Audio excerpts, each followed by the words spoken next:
Now that I am rid of this gag, as this is how they would have called an object like this back in Shakespeare time, a gag, as a mask was something else. A mask was something used for theater, for example, but that was a gag. So now that I'm free to speak, I would like to give to all my fellow actors and fellow Shakespearean actors and fellow performers all over the world a good piece of news. Live theater and performance will not die now. And I'm serious about that, as I spent most of the time of my lockdown, which means almost all the time I had in the past 3 months, to collect evidence about this.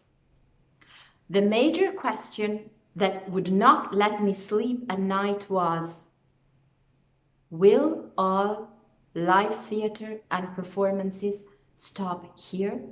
Is this the end of the world for us? I'm happy to announce that I've gathered enough evidence to give you a positive answer. No, we will not end up here. And the evidence dates as long back as Shakespeare time. So usually when I have a live threat or a big doubt or a big question mark, such as to be or not to be, that is the question.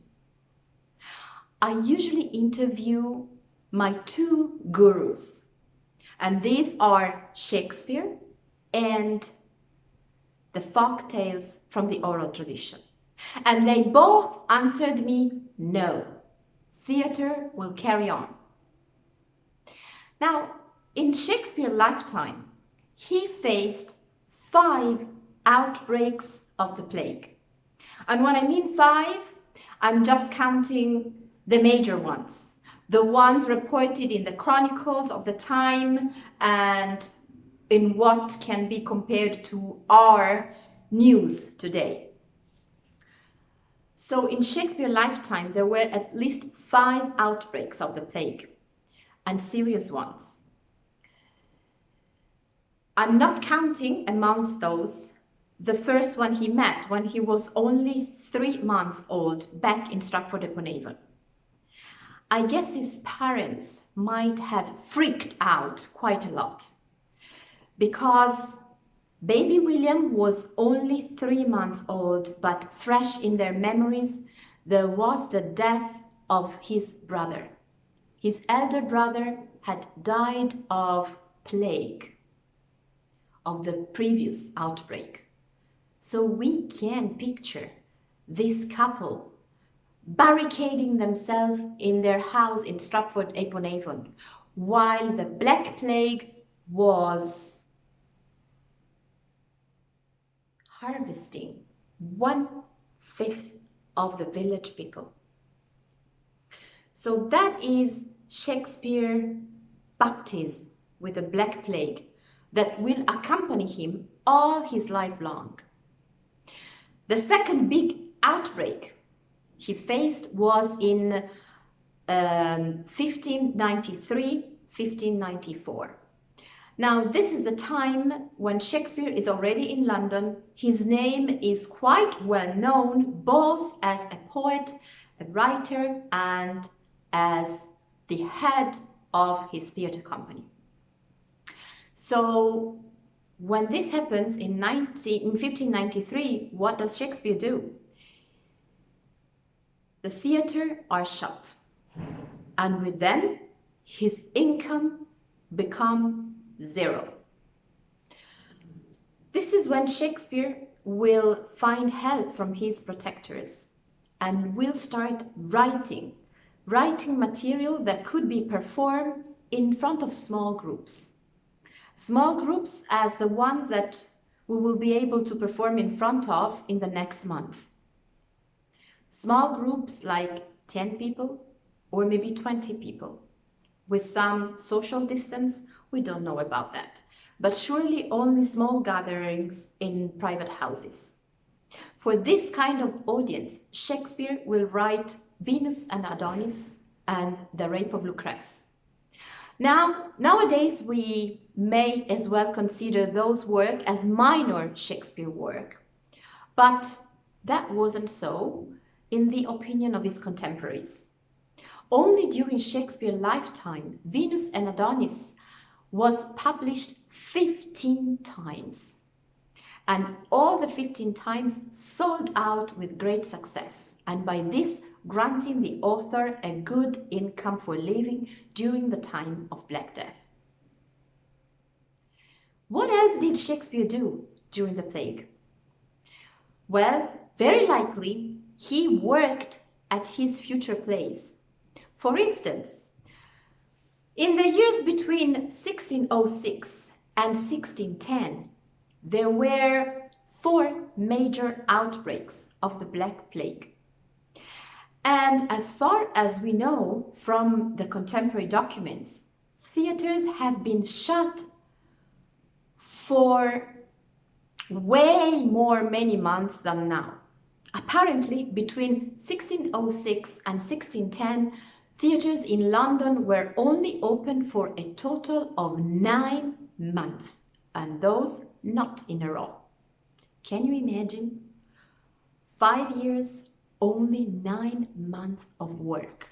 A nightmare for any performer, playwright, director that can call him or herself such.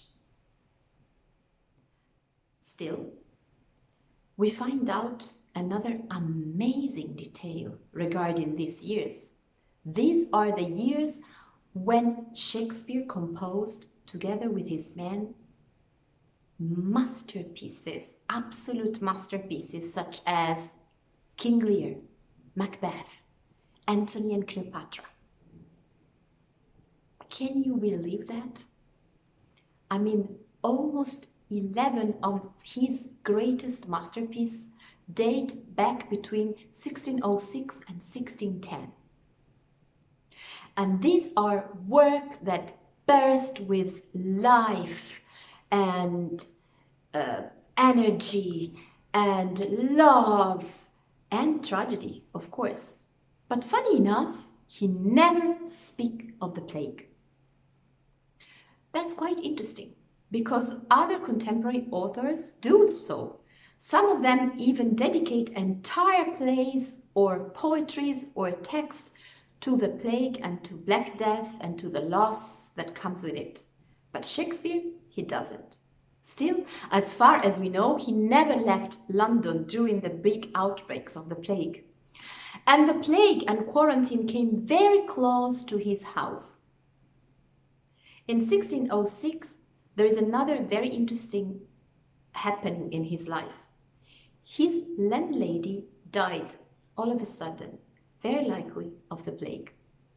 This means that his whole household was quarantined.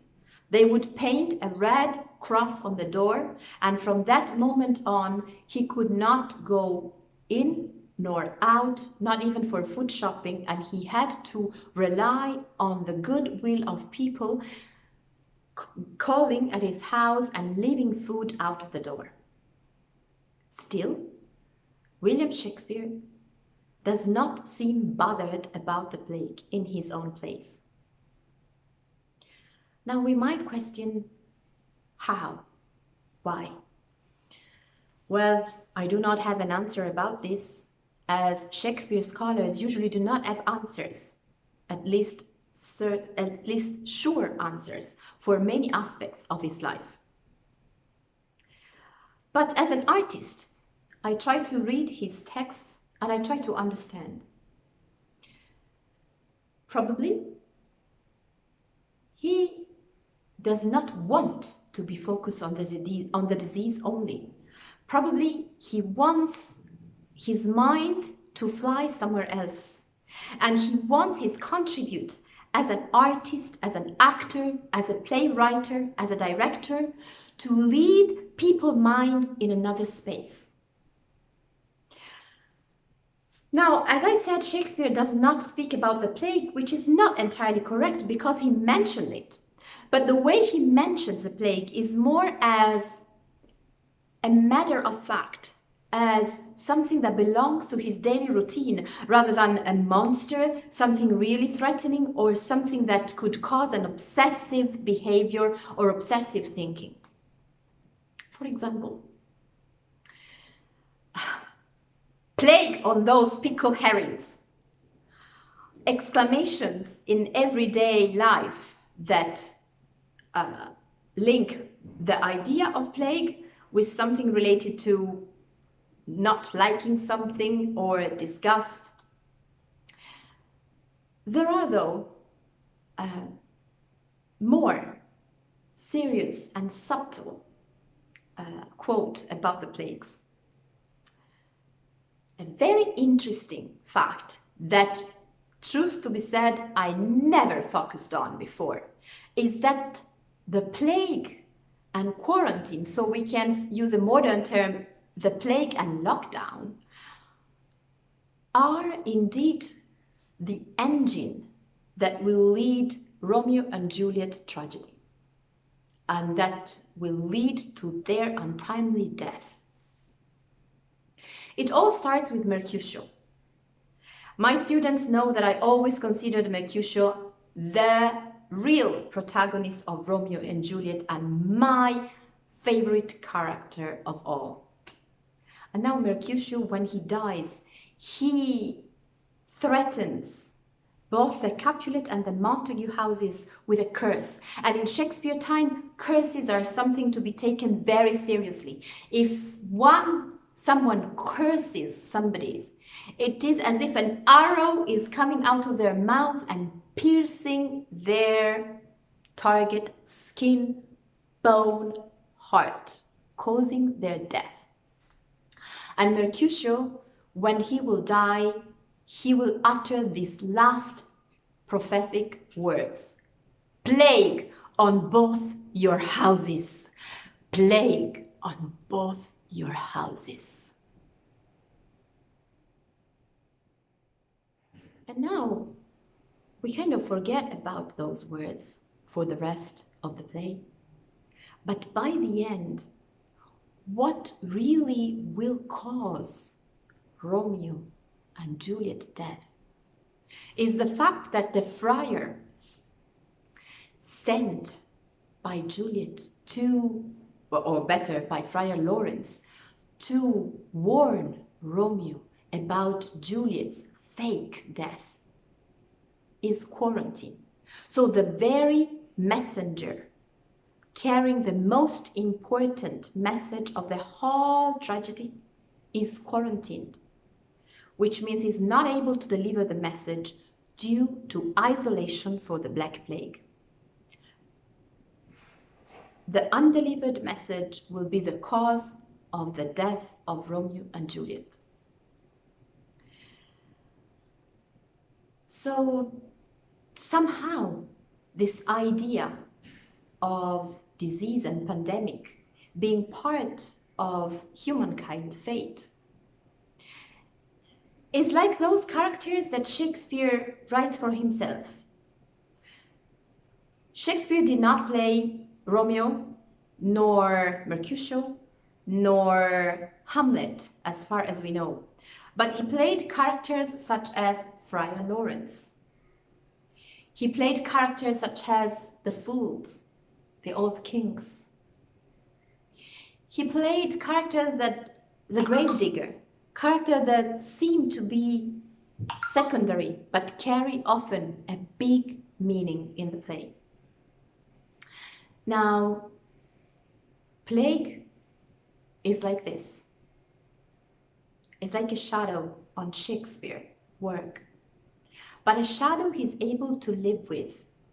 And what comes out from the study of Shakespeare time is the will of the society and the energy of people to go back to life, to normal life, immediately after every outbreak is finished. Theaters opened their doors, business and trade would start again, and life carried on as normal. And I think that the very secret of this is the different relationship that people had in Shakespeare time with death and birth, different relationship with the circle of life in general. In Shakespeare time, the majority of people were born in their houses and died in their houses. This means that every average person would witness childbirth and death many times over in their lifetime. And when I mean witness, I mean eyewitness. This changed people's perspective. In Shakespeare time, people, including himself, did not believe they could control fate nor life and death. They had this vision of being in a sort of world in between, above heaven with God and the saints and the angels, and below our feet the underworld with the devil and other creatures that belong to still to the medieval thinking and beliefs. And us, the humankind, would live like in the middle of this sandwich. And that was the beauty and what gave the strength and energy to the people of that time. There's something else that caught my attention.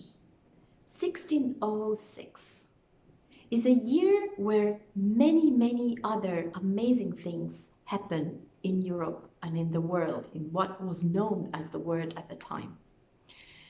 1606 is the same year when Caravaggio, the famous Italian painter, accidentally or not accidentally, killed a man in Rome and was forced to exile in Naples. And now his paintings from this time are a perfect setting of Shakespeare plays with their dark color, but absolutely bright and brilliant shades, with the strength of the truth that breathed out of the oil painting, with dirty nails and prostitutes with their ecstatic faces acting like the Virgin Mary or Mary Magdalene or all the greatest saints of history. We find the same in Shakespeare. In Shakespeare, the borders between good and evil, who is wrong and who is right, are never the way we understand them nowadays. It's always kind of discombobulating to face some Shakespeare characters and plays, because we in our modern age, we need so much to be reassured that we are good. In Shakespeare time and in Caravaggio's time, people were brave enough to face that there's not such a thing as being good or being bad, but every one of us has both of these aspects in themselves. And to take out evil, like some Shakespeare characters do, or to show boldly vices on the canvas, disguised as saints, it's okay. It's something we can do. It's something we can face, and is actually the very elixir, the very exorcism of death and fear. Emotions. Now, between 1606 and 1610, Shakespeare plays burst with emotion and energy. And people die all possible of horrible death in his plays, but there's not one single character that dies for the plague. It's interesting, and it aroused my curiosity. It's interesting. Shakespeare knows about death He knows about fear, he knows about loss, but he chooses not to focus on the very thing that is causing death and loss during his lifetime. There's a message here for us all artists. There is an instruction, there is a new Shakespeare advice to players about what we need to do now. We need to act, go out there, tell, but we don't need to tell the story of this time. We need to lead our audience to another world and to give them the energy and trust to express their emotions and to carry on. Another interesting and important aspect of the reaction of Shakespeare production after each outbreak of the Black Plague, both after 1594 and after 1606, is sex. Immediately after each plague outbreak, Shakespeare's work becomes very, very sensual and full of puns. And most of those puns are puns that are draw a line, a double entendre with death and sex, with these two aspects of life. And now, isn't sex the very, very counterpart of death? Sex is what generates life. Sex is the biggest reaction to death. It's the greatest exorcism we have on earth against negativity, fear, depression. And Shakespeare's works and Caravaggio's work are breathing out sex and energy and emotions from all their skin. So there is so much more to say, but I would like to leave you with another little interesting anecdote. In Shakespeare's time, indeed, with the theaters shut but for only 9 months, for 5 years in a row, survival was an issue for actors. Because now mainstream playwrights and actors like Shakespeare himself or Burbage, they had powerful patrons and protectors, like the Lord of Southampton, for instance, that would invite them to their castles or mansions and pay for their living and ask them to write poetry, to work on their future plays, and would be happy to pay for them and their families. But how about the normal actors, the ones like ourselves?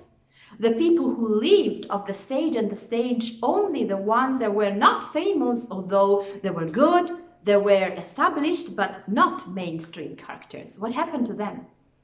Well, hard times for them at the time like now. And interesting, what happened to one of Shakespeare's colleagues called Thomas Lodge. Do not feel guilty if you don't know about him. I didn't either until very recent times. Now, this guy, though, had quite an interesting life.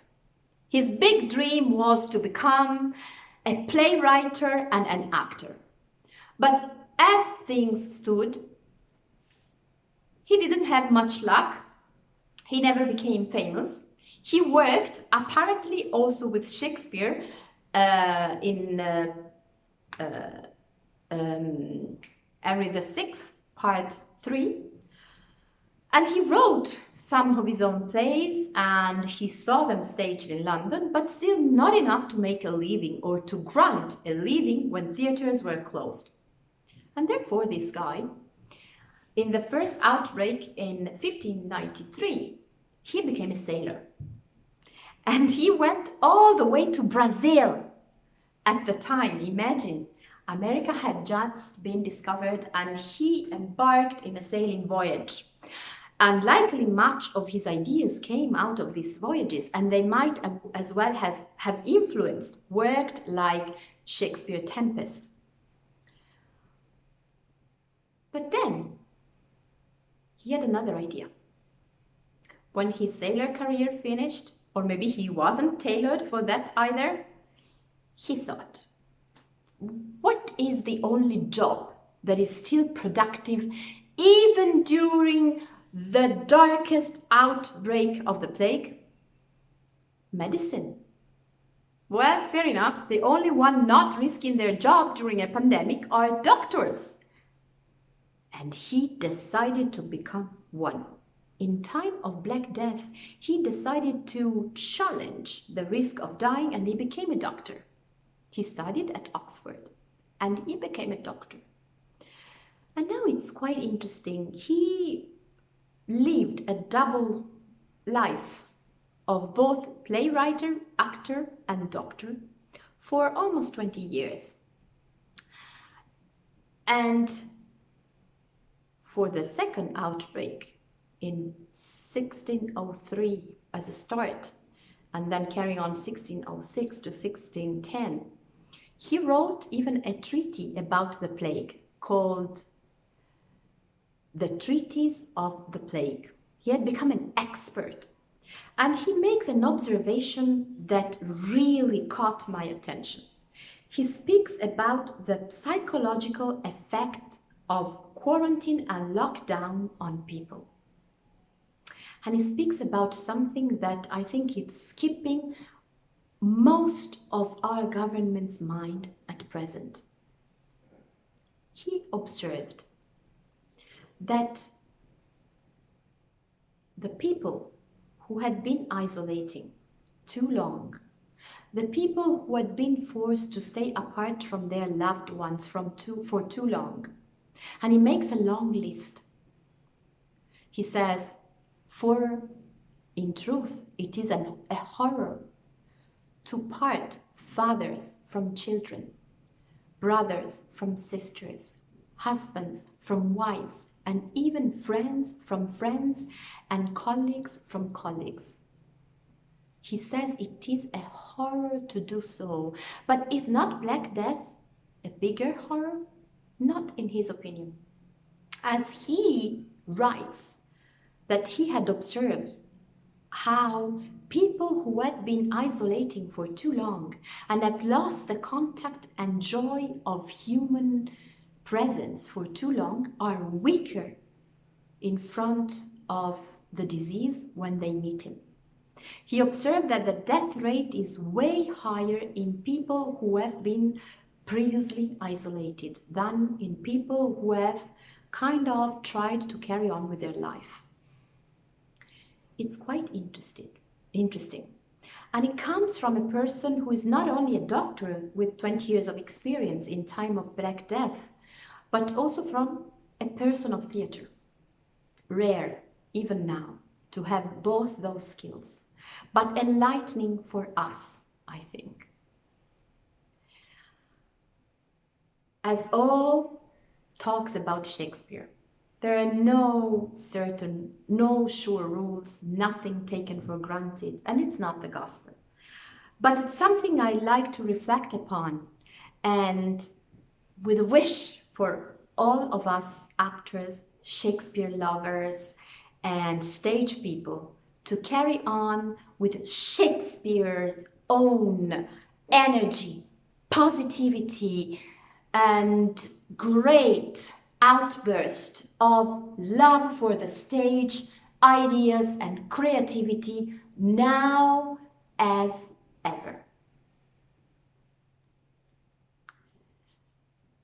I hope you enjoyed, and for me, I could carry on talking about Shakespeare for the next 24 hours or longer.